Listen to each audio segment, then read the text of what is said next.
going to move on to the headphone jack. This is quite an easy one really, it just goes in. Well, it would have been easy.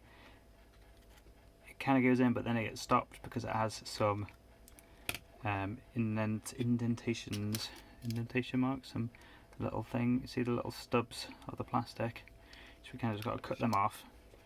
I could have added them into my footprint, but I'm lazy. So what you do is scrape them off with a Stanley knife blade.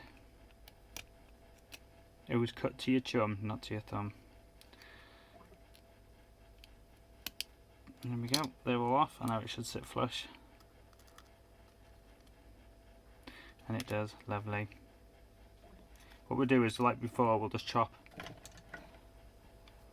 these flush. We'll chop one flush as a guide, and then the other ones we'll just chop slightly shorter than them.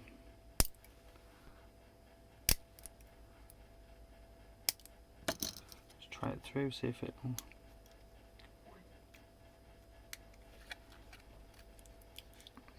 And they are slightly sticking through, which is what we want. Stick it onto something.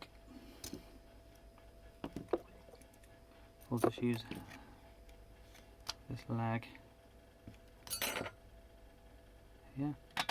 Like I say, like we normally do, just add a little bit of solder to one of the feet, onto one of the pins. Take it off. Apply some pressure. Luckily that's just sitting flat anyway. Just a little bit of solder to each one, make sure it's in place.